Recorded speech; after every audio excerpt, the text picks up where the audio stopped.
दोस्तों नमस्कार। दोस्तों पिछले 2 दशकों के अंदर सोशल मीडिया का युग बड़ी तेजी से बढ़ता हुआ नजर आ रहा है। अब हम आर्टिफिशियल इंटेलिजेंस और मशीन लर्निंग जैसे मुद्दों की बात करने लगे हैं और इसी के बीच से एक बड़ा ही महत्वपूर्ण और चिंताजनक सवाल हमारे सामने खड़ा हो जाता है। जिस तरीके से सोशल मीडिया के ऊपर नए नए डीप फेक्स हमें देखने को मिल रहे हैं। हमारी कांग्रेस की सरकार बनेगी, लाडली बहना योजना बंद करेंगे। I am happy that Sonus's efforts bring joy to people. दोस्तों सबसे पहला सवाल ये खड़ा होता है कि डीप फेक का मतलब क्या होता है। साथियों, सोशल मीडिया के ऊपर कोई भी ऑडियो मैसेज या इमेज या वीडियो आर्टिफिशियल इंटेलिजेंस के जरिए जब मैनिपुलेट किया जाता है, उसको डॉक्टर्ड तरीके से प्रचारित किया जाता है, उसे डीप फेक कहा जाता है। अगर हम कुछ उदाहरण की बात करें साथियों, कि दिल्ली के अंदर जब चुनाव था उस समय बीजेपी के सांसद मनोज तिवारी का एक डीप फेक वायरल हुआ। उसके बाद हमें वर्तमान के अगर चुनाव की दृष्टि से देखें तो कांग्रेस के बड़े नेता कमलनाथ का भी एक वीडियो मध्य प्रदेश के अंदर डीप फेक के रूप में वायरल हुआ। हमारी कांग्रेस की सरकार बनेगी तो हम सबसे पहले लाडली बहना योजना बंद करेंगे। जिन बहनों को पैसे मिल चुके हैं उन सबके नाम काट देंगे और नए नाम जोड़ेंगे। उसी तरीके से रतन टाटा जो देश के बड़े इंडस्ट्रियलिस्ट हैं, उनका भी एक डीप वीडियो वायरल हुआ। I am happy that Sonus's efforts bring joy to people, that they do not have to calculate every penny. Bollywood की एक्ट्रेस रश्मिका मंदाना का भी एक ऐसा ही डीप फेक हाल ही में वायरल हुआ।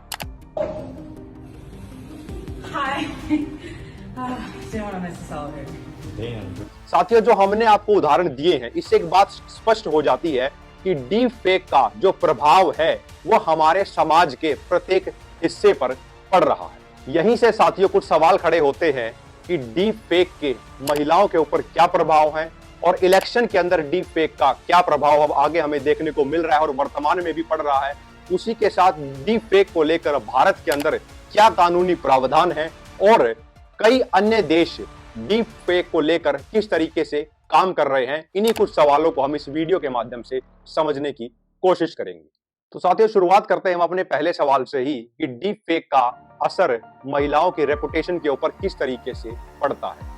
साथियों, साल 2019 के अंदर आर्टिफिशियल इंटेलिजेंस की एक फर्म जिसका नाम डीप प्लेस था, उसने एक सर्वे कंडक्ट करवाया और उस सर्वे में यह पाया गया कि 96% यानी कि 96% जो डीप फेक प्रचारित किए जाते हैं वो कहीं ना कहीं सेक्सुअल कंटेंट से रिलेटेड होते हैं और उन 96 में से 99% डीप फेक्स के अंदर महिलाओं को ही दर्शाया जाता है। उसी तरीके से साथियों हाल ही के अंदर भी एक रिपोर्ट सामने आई जिसमें बताया गया कि लगभग 2.4 करोड़ लोगों ने ऐसी वेबसाइट्स को विजिट किया है जो आर्टिफिशियल इंटेलिजेंस के जरिए महिलाओं के फोटोज के ऊपर से उनको अनड्रेस करने की कोशिश करते हैं। और जो एक उदाहरण हमने आपको दिया था बॉलीवुड एक्ट्रेस रश्मिका मंदाना का, वो भी कुछ इसी प्रकार की चीजें उस डीप फेक के अंदर दर्शा रहा था। महिलाओं को लेकर डीप फेक्स प्रचारित किए जा रहे हैं, वह सीधे तौर पर उनकी रेपुटेशन को, उनके सम्मान को ठेस पहुंचाते हैं और ये हमारे समाज के लिए बड़ा ही एक चिंता का विषय है। जिस तरीके से डीप फेक्स की जो संख्या है वह भी बढ़ रही है और लगातार उन वेबसाइट्स को, जो हमने आपको आंकड़ा दिया 2.4 करोड़ का, ऐसी वेबसाइट्स को विजिट करने की जो ब्राउजिंग है वो भी लगातार बढ़ती जा रही है। साथियों, यहीं से दूसरा सवाल खड़ा हो जाता है कि इलेक्शन के दौर के अंदर डीप फेक किस तरीके से पूरे इलेक्शन को प्रभावित करने की क्षमता आज के समय में रख रहे हैं।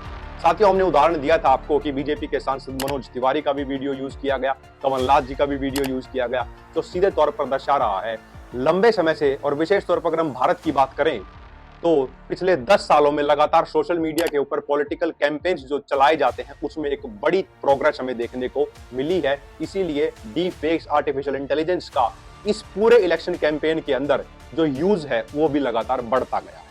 और सोशल मीडिया के ऊपर जिस तरीके से डीप फेक्स वायरल किए जाते हैं, जिसके पीछे राजनीतिक दलों के आईटी सेल और पर्टिकुलर किसी नेता का आईटी सेल विशेष तौर पर काम करता है और एक मिस इन्फॉर्मेशन का जो एक कैंपेन किसी भी पर्टिकुलर इंडिविजुअल के लिए बनाया जाता है, वह उनको ना सिर्फ राजनीतिक रूप से नुकसान पहुंचाने का काम करता है, बल्कि हमारे पूरे के पूरे इलेक्शन के जो सिस्टम, इलेक्टोरल सिस्टम है, हमारी जो लोकतांत्रिक व्यवस्था की जो प्रणाली है, उस पर भी आर्टिफिशियल इंटेलिजेंस और डीप फेक एक बड़ी सेंध पहुंचाता है। डीप फेक्स के जरिए इलेक्शन कैंपेन के दौरान इस हिसाब से डिजाइन किया जाता है उनको कि कोई भी एक बिजनेस स्ट्रेटेजी जब बनाई जाती है, उसी के तहत अब पॉलिटिकल कैंपेन सोशल मीडिया पर अलग अलग प्रकार की आर्टिफिशियल इंटेलिजेंस को, डेटा को और डीप फेक्स को उपयोग कर किए जाते हैं। और इन डीप फेक्स के अंदर भी जो महिला राजनेताएं हैं, जो वुमेन पॉलिटिशियंस हैं, उनके भी कई बार कैरेक्टर तक पर सवाल डीप फेक्स के जरिए उठाए जाते हैं, जो कि न सिर्फ लोकतांत्रिक व्यवस्था के लिए बल्कि हमारे पूरे समाज के लिए एक बड़ा चिंता का विषय है। अब साथियों, यहीं से अगला सवाल खड़ा हो जाता है कि भारत के अंदर क्या डीप फेक को रोकने के लिए कोई कानूनी प्रावधान है या नहीं है। तो साथियों, इसका जवाब है कि देश के अंदर डीप फेक के ऊपर कार्रवाई करने के लिए कई कानून बने हुए हैं। जैसे कि साथियों, इंफॉर्मेशन टेक्नोलॉजी एक्ट सन 2000 में जो बना था, उसके सेक्शन 66, 67, 67A, 67B ऐसे कानून हैं जो सोशल मीडिया के ऊपर किसी भी तरीके का किसी की प्राइवेसी को या किसी व्यक्ति को लेकर कोई सेक्सुअल कंटेंट अगर डाला जाता है, उस कानून के तहत उन लोगों पर कार्रवाई की जा सकती है। अगर हम आईपीसी की बात करें तो सेक्शन 499 और 500 में भी ऐसे प्रावधान हैं जिसके जरिए इन सभी गतिविधियों के ऊपर कानूनी कार्रवाई की जा सकती है। लेकिन साथियों, डीप फेक के मामले को लेकर कानून की इन सारे प्रावधान होने के बावजूद भी ये घटनाएं हमें निरंतर देखने को मिलती रहती हैं। उसका एक प्रमुख कारण ये है कि ये सभी कानूनों के अंदर कोई भी घटना जब हो जाती है, उसके बाद कार्रवाई करने के प्रावधान हैं, जो सभी कानूनों में ऐसी ही व्यवस्था है। लेकिन डीप फेक के साथ एक सबसे बड़ा कंसर्न ये है कि कोई घटना होती है, उसके बाद कानूनी रूप से कार्रवाई होना ये एक व्यवस्था है। लेकिन डीप फेक में जब ये घटना हो जाती है तो ऑटोमेटिकली जितनी तेजी से सोशल मीडिया पर चीजें वायरल होती है, किसी भी व्यक्ति की जो इमेज है, जो उसकी रेपुटेशन है, वो पूर्ण रूप से सोशल मीडिया पर खत्म हो जाती है। जिसके चलते सोशल मीडिया की डीप फेक के मसलों को हल करने के लिए जिन भी प्लेटफॉर्म्स के ऊपर ये काम हो रहे हैं, जो लोग ये काम कर रहे हैं, उनकी जवाबदेही को सुनिश्चित करना, यानी कि एक प्रिवेंटिव मेजर लेना, इस विषय को लेकर बड़ा ही गंभीर हो जाता है, जो कि महिलाओं के सम्मान से भी जुड़ा हुआ है।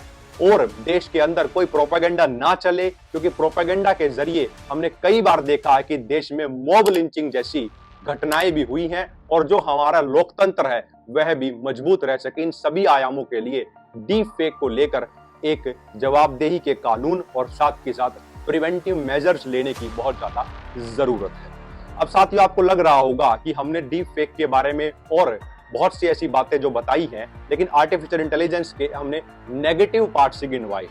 लेकिन साथियों, आर्टिफिशियल इंटेलिजेंस के कुछ पॉजिटिव फैक्टर्स भी हैं, और जहां पर वो बहुत अच्छे तरीके से काम आ सकते हैं। जैसे शिक्षा के क्षेत्र में आर्टिफिशियल इंटेलिजेंस काम आ सकता है, जो फिल्म के एंटरटेनमेंट की दुनिया है, वहां पर आर्टिफिशियल इंटेलिजेंस बहुत अच्छा काम कर सकता है। साथियों, अब यहीं से अगला जो महत्वपूर्ण सवाल आता है वो ये आता है कि जो और विकसित देश हैं, जैसे अमेरिका जैसी कंट्रीज हैं और यूरोपियन कंट्रीज हैं, उन देशों के अंदर डीप फेक को कंट्रोल करने के लिए क्या प्रिवेंटिव मेजर्स लिए जा रहे हैं। साथियों, अक्टूबर 2023 के अंदर अमेरिका की संसद के अंदर भी डीप फेक्स अकाउंटेबिलिटी एक्ट को बिल को पेश किया गया, और उसी की तर्ज पर साथियों यूरोपियन यूनियन के अंदर भी आर्टिफिशियल इंटेलिजेंस को लेकर एक कानून बनाया गया है। अब सवाल यह उठता है कि भारत के अंदर जो कानून ऑलरेडी हैं, क्या उनको नए तरीके से डिफाइन किया जाए या फिर आर्टिफिशियल इंटेलिजेंस को लेकर कोई अलग से कानून लाया जाए। ये सोचने और विचार करने का विषय है, क्योंकि डीप फेक्स जिस तरीके से प्रचारित हो रहे हैं, जो एंटरटेनमेंट इंडस्ट्री से लेकर और किसी की व्यक्ति की प्राइवेसी से लेकर लोकतंत्र तक और हमारे बिजनेस तक, हर क्षेत्र को अब लगातार प्रभावित करते जा रहे हैं। साथियों, ये था पूरा डीप फेक को लेकर हमारा वीडियो आपके सामने।